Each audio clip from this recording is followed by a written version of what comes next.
Ibintu 14 ukwiye kwimenyereza mu buzima bwawe.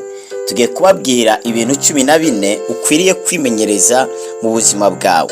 Nubona umuntu akora ikintu akagisubiramo akongera akagisubiramo, cumenya ko uwo muntu ico kintu yagikoze kenshi. Hari abakinyi b'umupira iyo ubabonye bari muri timu runaka mu mugwi runaka, uyitumenya ko uwo mugwi utegerezwa gutsinda bitewe n'amateka abo bantu babaranditse. Ugiye kureba abakinyi b'umupira bazwi bakomeye, amakuru yabo nagiye kuyumviriza, za kumva ko bamwe bakora siporo amasaha 4 ku munsi. Haro numvise nawe akora amasaha 6 ku munsi siporo, yaba yiteguriye gukina yaba atiteguriye gukina. No kuvuga yuko nubona match igizwe n'iminota 90, iriya minota 90 baba baramaze amezi n'imyaka bariko barakora imyimenyerezo, bariko barakora siporo, bariko barakina. Ariko ivyo bariko barakina ni ibintu baba bashaka kuzagaragaza muri ya minota 90.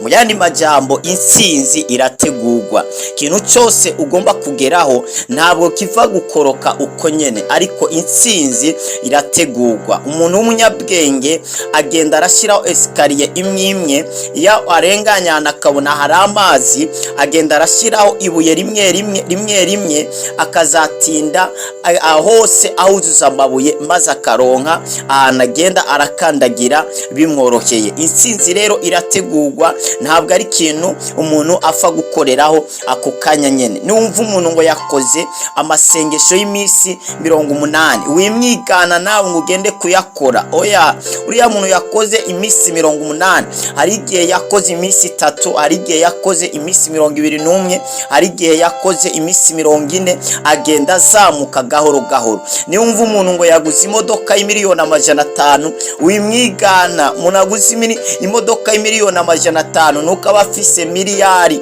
kuri konte, kandi ikindi naco si uko uwo muntu aba yavutse ayavukanye nawe. Birashoboka ko yigeze kugendesha ikinga. Ikintu cyose birasaba ko ukimenyereza. Tugiye kubabwira rero ibintu 14 ukwiye kwimenyereza mu buzima. Turabaha ikaze kuri no channel yanyu yaracariho Ibyisigiro TV. Imana igumugisha kuba wayisemwo gukurikirana bino vyigwa bica kuri no channel yaracariho Ibyisigiro TV. Turagushimira wewe umaze gukanda sabone cyangwa subscribe. Turagushimira nawe ukanda like ndetse nawe wandika muri commentaire. Turanagushimira nawe usangiza abandi zino nyigisho kugira ngo zibashe kubashikira.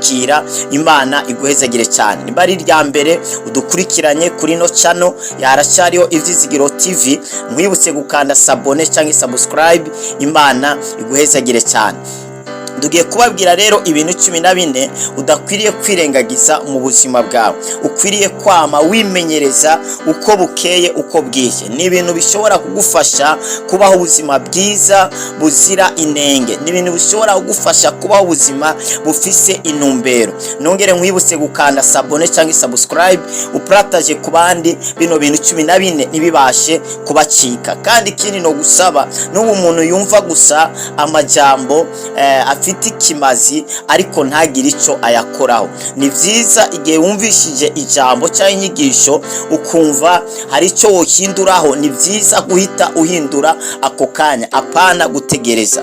Ikintu cya mbere rero, wimenyereze kuvuga oya kuvyo utazi neza no kuvyo udashoboye. Wimenyereze kuvuga oya kuvyo utazi neza no kuvyo udashoboye. Abantu benshi akakantu karabishe, abantu benshi bagiye bavuga ego kuvyo batazi neza, biza kurangira bagiye mu gasho, biza kurangira bishwe. Abandi nabo birangira ivyo bintu babikoze nabi. Kubera iki? Bavuze ego aho bategerezwa kuvuga oya. Hari abantu bavuze ko ibintu babizi neza kandi atabyo bazi, birangira babikoze nabi, birangira bagiye mu gasho, birangira ivyo bintu babibariha bihangayikishije kubera bavuze ego aho bategerezwa kuvuga oya. Abantu benshi rero barakuze kwihagararaho bakigira banajua, bakigira abantu bazi byose. Kenshi numva umuntu akubwira ngo nzi byose, uzamenye ko uwo muntu atakintu na kimwe azi, ntuzanamwizere. Umuntu azi byose ni Imana yonyine gusa.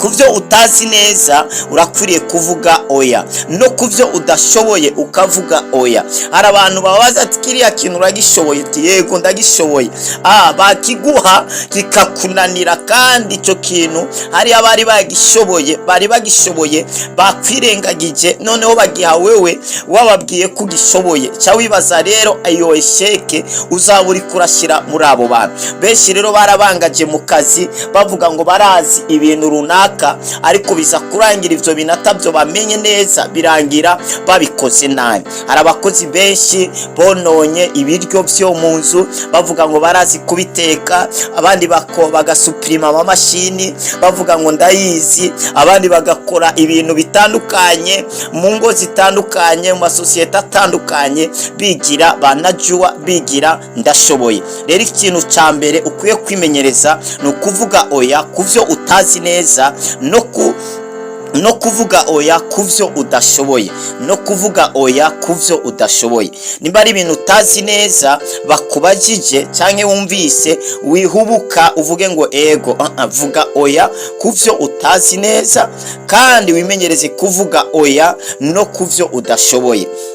Icya kabiri, wimenyereze kubumbwa n'ivyo ufite. Wimenyereze kubumbwa n'ivyo ufite. Hari abahungu benshi n'abakobwa n'abapapa n'abamama, iyi ndwara ikunze gufata abantu batandukanye, nirobanura ukuyemo gusa abana, ariko abantu bakuru bose iyi ndwara irakunda kubatera. Iyi ndwara yo kutabumbwa n'ivyo bafite yasambuye ingo nyinshi, yatumye abagore basohoka hanze kurondera abandi bagabo, iyi yatumye abagabo basohoka hanze kurondera abandi bagore kubera gutabumbwa n'ivyo bafite. Iyi ndwara yo gutabumbwa na rasio yatumye abagore basohoka. Iyi ndwara yo gutabumbwa na kagapantaro kawe yatumye ugenda gukotesha izabandi agashahara ko gufashije ejo, ukagakotesha imamodoka, ukagakotesha amazi kugira ngo abantu babone kubayeho ubuzima bwiza, kandi ndani muri wewe ubayeho ubuzima bubi. Bakambara amashenete zahabu kandi bayambariye ku buhoma, baryama hasi kubera gusa ubwiyemezi, kubera gusa gutemera kubumbwa n'ivyo umuntu afite. Iyo umuntu ratabumbwa n'ivyo afite aba umujura, aba umunyabwibone, kandi birangira bimukururiye mu ngeso mbi, birangira bimukururiye ahantu habi cyane. Wimenyereze rero kubumbwa n'ivyo ufite. Utwo two kurya twawe uri kuraronka bumbwa natwo, bumbwa n'irasi uri kuraronka. Wikwimenyereza kubaho ubuzima bwo hejuru kandi utarabugeramo. Wikwimenyereza gutunga amatelefone y'agaciro kandi aho hantu utarahagera. Wikwimenyereza kurya imirete ya buri munsi kandi uzi neza utarahagera. Wikwimenyereza kurya neza kandi utarahagera. Hari igihe cyo kurya nabi n'igihe cyo kurya neza. Imana iguhe umugisha uri kurabitahura. Icya gatatu, wimenyereze kubaho ufite kandi wimenyereze kubaho udafite. Aka kantu naragasomye mu bitabo bitandukanye ndetse no mu gitabo cya Bibiliya, aho Pawulo yavuze ngo nize kubaho mfise ariko kandi niga no kubaho ntafise. Yize kubaho afise ibintu ariko kandi yongera kwiga kubaho atabifise. Nukuvuga ngo kuba yarize kubaho afise ibintu, yize kubaho abifise, ariko kandi yongera kwiga kubaho atanabifise.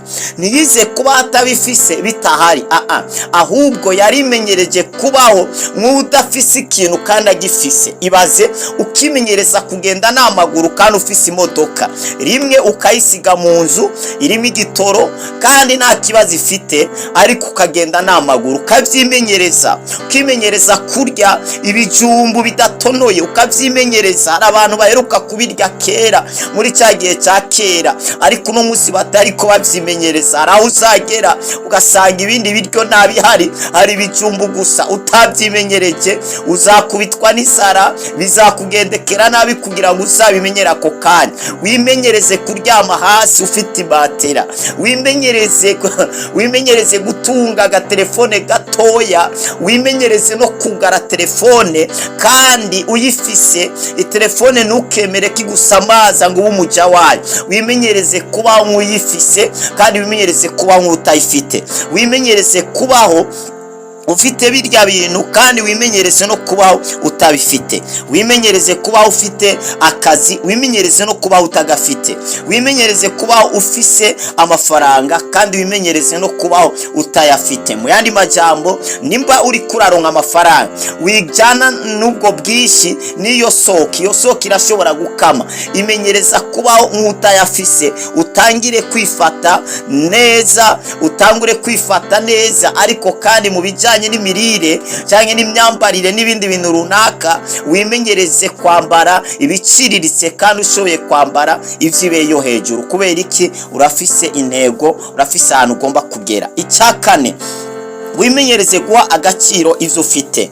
Ha agaciro abo muri kumwe bakihari. Imenyereza guha agaciro ivyo ufite. Imenyereza kwemera, kwizera, gukunda biriya bintu ufite. Ujya mugore ufite, ujya mufiyasi ufise, zijya nshuti ufise, bajya abavyeyi ufite, barya abavukanyi ufite, bajya abakozi b'Imana ufite, burya butunzi ufite. Imenyereza kugirane, umenyereza guha agaciro ivyo bintu ufite. Imenyereza guha agaciro ivyo ufite. Hari abantu bamenya ivyo bafite ko byari bifite agaciro batakibifite, ariko naje gufasha tangira umenye agaciro k'ivyo ufise bikihari. Menya agaciro kurya muntu akihari. Hari abantu bamenya agaciro k'abantu baramaze kugenda batakiri mu buzima bwabo, ariko ndashaka wewe wige guha agaciro barya abantu ufise bakihari.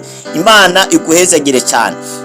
Icya gatanu, wimenyereze kubika duke muri birya uronka. Imenyereza kubika amafaranga make muri arya uronka. Wimenyereze kubika amafaranga makeya muri arya uri kuraronka. Hari abantu bavuga ngo nzabika amafaranga ari uko ndosa amamiliyoni. Hari n'abantu bavuga ngo nzafasha abantu nindonka amamiliyoni. Umva nkubwire, nutimenyereza gufasha abantu muri dukeya, ntabwo uzabafasha muri byinshi. Nutimenyereza gutanga muri utwo dukeya, ntabwo uzashobora gutanga umaze kuronka byinshi. Ibintu byose birasaba kubyimenyereza. Wimenyereze rero kubika duke muri birya uri kuraronka. Umuntu aguhaye 10,000 wiyarya yose, bika basi 2,000 hanyuma yasigaye uyakoreshe. Nimba hakuje 5,000 wiyarya yose, ya 3,000 ubibike. Nimba hakuje 2,000 wiyarya yose, tumukoresha 1,000 kindi ukibike, cyangwa ukoreshe 5,500 yabike.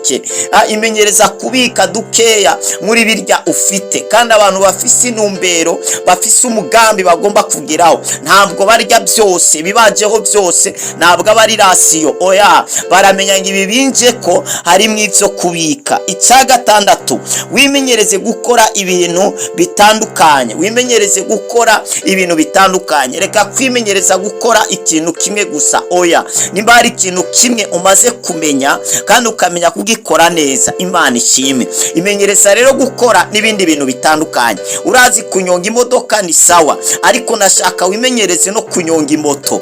Urazi kunyonga imoto ni sawa, imenyereza no kunyonga Scania. Urosa ayo mahigwe yakoreshe. Urazi n'ivyo gukora igikorwa kimwe runaka, imenyereza no gukora ikindi runaka. Wiguma ku mwuga umwe uzapfira ngaho. Imenyereza gukora ibintu bitandukanye. Imana igumugisha nimba uri kurabikora. Wimenyereze gukora ibintu bitandukanye. Icya karindwi, wimenyereze gusenga uri mu nyishu waba uri mu kibazo. Iki gikorwa Daniyeli yaragishoboye. Usomye Daniyeli bice byaho 6:10, narahasomye numva amajambo aryoshe avuga ngo Daniyeli ngo maze ngafukama 3 ku munsi ngasenga Imana ye ayikengurukira ngo nkuko yari asanzwe abikora. Turabona ko Daniyeli gusenga karakamenyerekiye.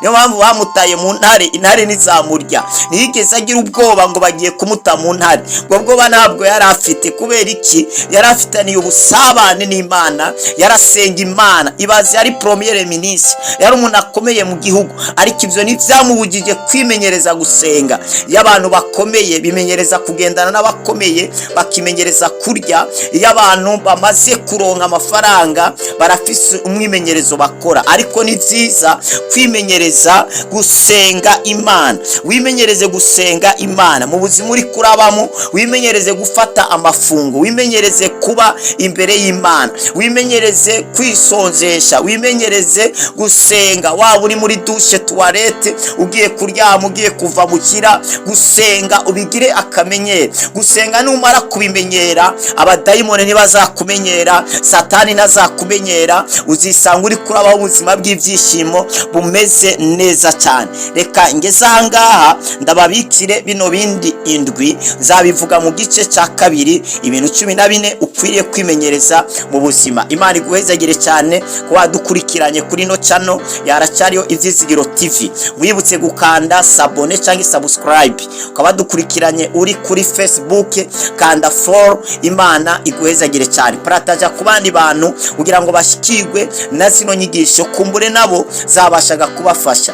Ari ikintu cyagufashije cyandike muri commentaire. Nurengana udasize ko like. Iyo wasizeho like ukandika muri commentaire, ugaparataja ku bandi, ugakanda sabone cyangwa subscribe, ubuhaye amahirwe ino video kugira ngo ibashe gushikira abantu benshi. YouTube yo yayibonye abantu benshi bayirayikinga, abantu benshi bayikomanta ko bayigirira partage, none iravuga ati ino video cyangwa zino nyigisho birashoboka ko ziriko zifasha abantu, reka duzipartage ku bandi bantu zishobora gufasha. Nicyagiye wuguruye kuri YouTube utubona video y'umuntu runaka ni wari uyikeneye mu ukabona iraje kandi utaruyishaka, no kuvuga ngo ijya babonye iri kwa like kandi ifise n'ama views n'abantu benshi bari ko barayikurikirana. Hamahirwe rero ino channel yanyu kuko ihari ku bwanyu, natwe tuhari ku bwanyu, tumutahari nitwakwigisha. Mwari kumwe rero na Apotre wa Kristo Glory Shine. Mwibuke guparataja ku bandi,